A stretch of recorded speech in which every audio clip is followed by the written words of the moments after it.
You've heard of the Château de Versailles and maybe the Château de Vaux-le-Vicomte, but this is Château de Chantilly, a storybook castle surrounded by water just outside Paris, just like the other two. Filled with priceless art, horse stables the size of cathedrals, and yes, all this in the town that was the birthplace of some very famous lace and whipped cream.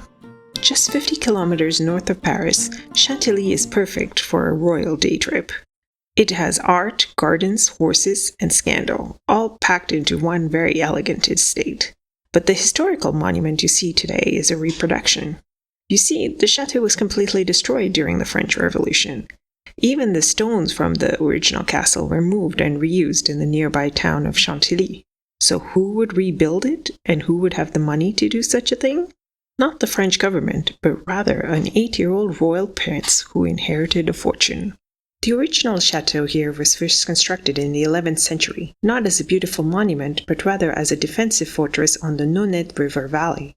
The idea was to control the road from Paris to the royal town of Senlis, which is nearby.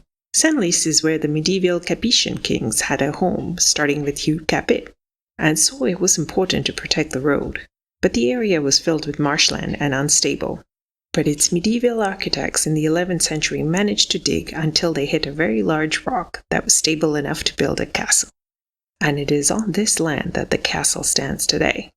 But this was not a house for a French monarch. Instead, the chateau was owned in the Middle Ages by the noble Montmorency family. The castle passed through several hands, including the famous Grand Prince Condé, a cousin of the Sun King Louis XIV.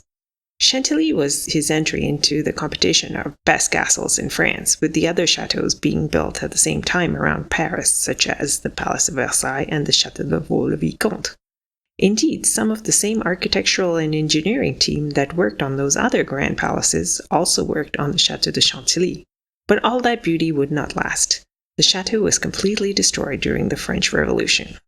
The current edifice you see today is all due to an 8-year-old boy. Henry d'Orléans, Duke of Aumale, was the 9th child of the last king of France, King Louis-Philippe. Any other 9th child would expect to inherit nothing, but our Henry had a rich godfather who had lost his own son. At 8 years old, in August 1830, Henry inherited the equivalent of 200 million euros and the Château de Chantilly from his uncle and godfather, a descendant of the Grand Condé. I'm not sure what the king's other children thought, but as the chateau was in ruins at the time, I presume they were not too upset. Dear old Henry set about repaying his patrimony. Within 10 years, he had resurrected Chantilly from the dead, reconstructing the chateau, the gardens, and the interior to its original form.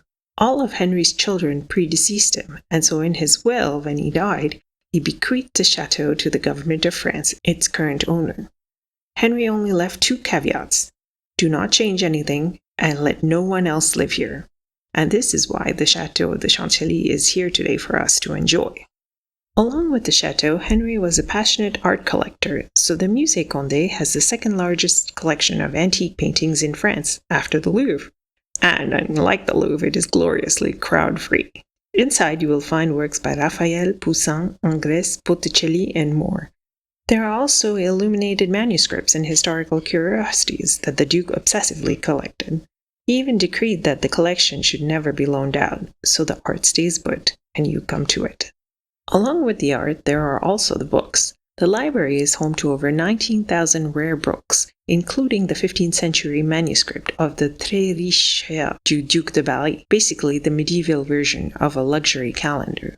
It is one of the largest and richest collections in the world, all thanks to Henry d'Orléans. Beyond the castle are the grounds, which are a tale of 2 different styles. There's the iconic French formal gardens with gilded fountains and symmetry, and a contrasting English-style park with winding paths, lakes, and faux temples. Also in the gardens are the most over-the-top stables in Europe. Built in the 1700s by Louis, Prince of Condé, the Grand Écurie were designed to house over 240 horses in stables that were more beautiful than most people's homes. Even today, there are live shows, dressage demonstrations, and horses that may be more graceful than the average. If you are planning a trip to Chantilly, just beyond the castle, don't forget to taste the world-famous Chantilly cream, that lightly sweetened, delicately whipped cream that somehow makes every dessert feel royal. Legend says it was invented right here by Raphael, the Château's 17th century chef. For more information on how to get to the Château de Chantilly, there is a link in the description to my website for more details about visiting the chateau from Paris. If you enjoyed this video, don't forget to like, subscribe, and hit the bell for more stories from France and beyond. Thanks for watching. À bientôt.